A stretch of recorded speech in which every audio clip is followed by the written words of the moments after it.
Hi friends, நம்ம இன்றைக்கி இந்த வீடியோவில் இன்ஸ்டண்ட்டான பிரியாணி தான் எப்படி செய்கிறதுன்னு பார்க்க போகிறோம். நம்ம இப்போ எங்கேயாவது ஒரு இடத்துக்கு வெளியே போகணும், அவசரமாட்டு போகணும், இல்லாமல் டக்குன்னு வேலையை முடிக்கணும் அப்படின்னு தான் இந்த மெத்தடை நீங்கள் ட்ரை பண்ணுங்கள். ஸோ நான் வந்து ஒரு கப்பு பிரியாணி அரிசி, ஜீரக ஜம்பா அரிசியை தான் எடுத்து வச்சுருக்கேன், ஊற வச்சுருக்கேன். அப்புறமா ஒரு 2 பல்லாரியை வந்து பெரிய சைஸ் பல்லாரியை விட்டு 2 பல்லாரி கட் பண்ணி வச்சுருக்கேன். 2 தக்காளி கட் பண்ணி வச்சுருக்கிறேன்.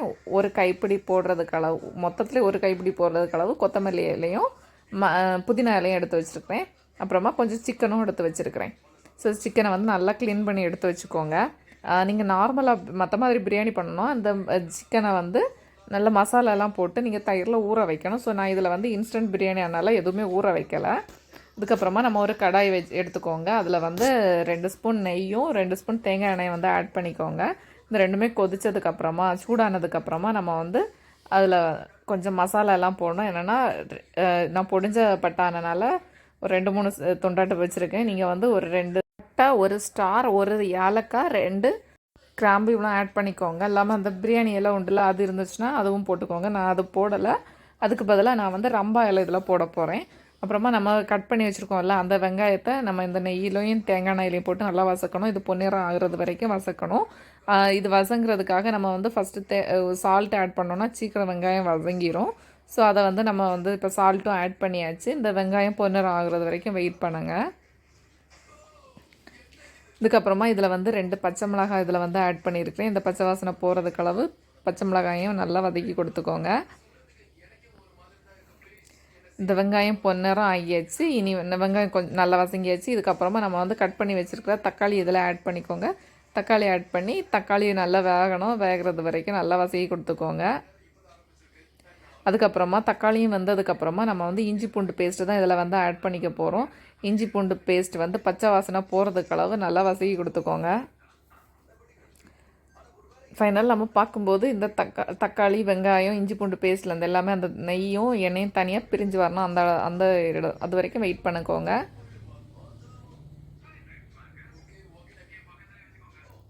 இதுக்கப்புறமா நம்ம கட் பண்ணி வச்சுருக்கிற புதினா, கொத்தமல்லி இலை, ரம்பா இலை இருக்குதுல்ல, இது எல்லாத்தையும் போட்டு நல்லா வசக்கி கொடுத்துக்கோங்க. நமக்கு வந்து இந்த ரம்பா இலை ஆட் பண்ணும்போது நமக்கு நான்வெஜ் வந்து எக்ஸ்ட்ரா ஒரு வாசனையும் இன்னொரு டேஸ்ட்டாகவும் இருக்கும். இதுக்கப்புறமா நம்ம மசாலா இதில் ஆட் பண்ண போகிறோம். நான் இதில் வந்து என்ன மசாலா ஆட் பண்ணிக்கணும், மஞ்சத்தூளும் பெப்பரும் ஆட் பண்ணிவிட்டு அப்புறமா சிக்கன் கறி மசாலா, குழம்பு மசாலா இருக்குல்ல, அந்த மசாலா தான் இதில் ஆட் பண்ணியிருக்கிறேன். அந்த மசாலா ஆட் பண்ணி நல்லா மிக்ஸ் பண்ணி கொடுத்துக்கோங்க. இதுக்கப்புறமா நம்ம வந்து இதில் 2 ஸ்பூன் தயிர் ஆட் பண்ணிக்கோங்க. தயிர் ஆட் பண்ணி நல்லா வசக்கி கொடுத்துக்கோங்க. இதை நல்லா வசக்குனதுக்கப்புறமா நம்ம க்ளீன் பண்ணி வச்சுருக்குறோம்ல சிக்கன் பீசஸ், அந்த சிக்கன் பீசஸை வந்து இதில் வந்து ஆட் பண்ணணும். இப்போ வந்து 1 கப் ரைஸ் எடுத்துருக்கீங்களா, 1 கப் ரைஸுக்கு வந்து நம்ம 1.5 கப்பு தண்ணி ஆட் பண்ண போகிறோம். எந்த கப்பில் அரிசி எடுத்தீங்களோ அதுக்கு வந்து 1.5 கப்பு தண்ணி எடுத்துக்கோங்க. ஸோ அந்த 1.5 கப்பு தண்ணியிலே நம்ம வந்து சிக்கனை வேக வச்சிடலாம். அதுக்கப்புறமா நம்ம தண்ணி ஆட் பண்ண வேண்டாம். 1 கப் அரிசிக்கு வந்து 1.5 கப்பு தண்ணி, அந்த விகிதத்தில் இது பண்ணோம். இப்போ நம்ம சிக்கன் பீசஸ் எல்லாம் போட்டாச்சு. இனி எல்லா மசாலையும் படுறது மாதிரி நல்லா மிக்ஸ் பண்ணி கொடுத்துக்கோங்க. நான் இன்ஸ்டன்ட் பிரியாணின்னு சொன்னனால தான் அந்த சிக்கன் பீசஸ் வந்து டேரெக்டாக மசாலாவில் சேர்க்குறேன். இல்லாமல் நீங்கள் பிரியாணி பண்ணுறதாட்டு இருந்தால் இந்த மசாலா தயிரில் வந்து மசாலாவும் தயிர்லேயும் இந்த சிக்கனை வந்து அரை மணி நேரம் ஊற வச்சு எடுத்துக்கோங்க. அப்போ நல்லா டேஸ்ட்டாக இருக்கும். ஸோ இப்போ நம்ம இன்ஸ்டன்ட் பிரியாணி அதனால இதுக்கு டக்குன்னு அந்த மசாலா போட்டு இது பண்ணுறோம். இதில் வந்து ஃபஸ்ட்டு நம்ம மூடி போட்டு மூடி வைக்கணும். அப்போ அந்த சிக்கன்லேருந்தே இல்லாமல் தண்ணி வந்து பிரிஞ்சு வரும். ஸோ அது வரைக்கும் வெயிட் பண்ணிக்கோங்க. இப்போ பார்த்திங்களா, அந்த சிக்கன்லேருந்தே தண்ணி பிரிஞ்சு வந்தாச்சு. இதுக்கப்புறமா தான் நம்ம வந்து அந்த ஆட் பண்ண வேண்டிய 1.5 கப்பு தண்ணியை வந்து இதில் வந்து ஆட் பண்ண போகிறோம். ஆட் பண்ணி சிக்கன் வந்து 3/4 வேக்காடு இல்லைனா அரை வேக்காடு வேகிறது வரைக்கும் நம்ம வந்து மூடி போட்டு மூடி வச்சுக்கோங்க. இப்போ நம்ம தண்ணி ஆட் பண்ணியாச்சு. இனி மூடி போட்டு மூடி வச்சுக்கணும். சிக்கன் வேகிறது வரைக்கும் வெயிட் பண்ணுவோம்.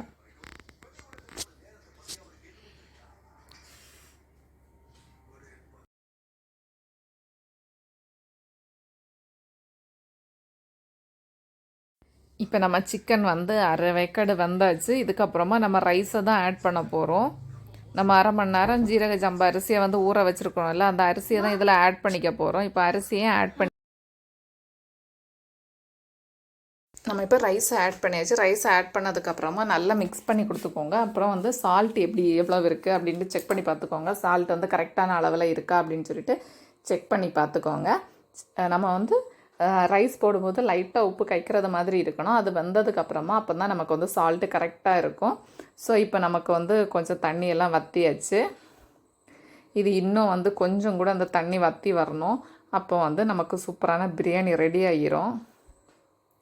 ஸோ அடி பிடிக்காமல் இருக்கிறதுக்காக தான் நான் கிளறி கொடுத்துருக்கேன். ரொம்பலாம் கிளறக்கூடாது. ரொம்ப கிளறினீங்கன்னா பிரியாணி வந்து ஒரு மாதிரி குழகுலன்னு ஆயிரும். இப்போ நம்ம இன்ஸ்டன்ட் பிரியாணி வந்து ரெடி ஆகியாச்சு.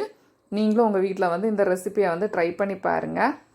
சிம்பிளாட்டு ஈஸியாட்டு வேலையும் முடிஞ்சிடும், நல்லா டேஸ்ட்டாகவும் இருக்கும். இதுக்கு கூட சைடிஷ்க்கு தயிர் உள்ளியும் முட்டையும் பப்படம் வச்சு சாப்பிட்டு பாருங்கள், நல்லா இருக்கும். Thank you friends. என்னோட அப்டேட் உங்களுக்கு பிடிச்சா லைக் பண்ணுங்கள், ஷேர் பண்ணுங்கள், மறக்காமல் நம்ம சேனலை சப்ஸ்கிரைப்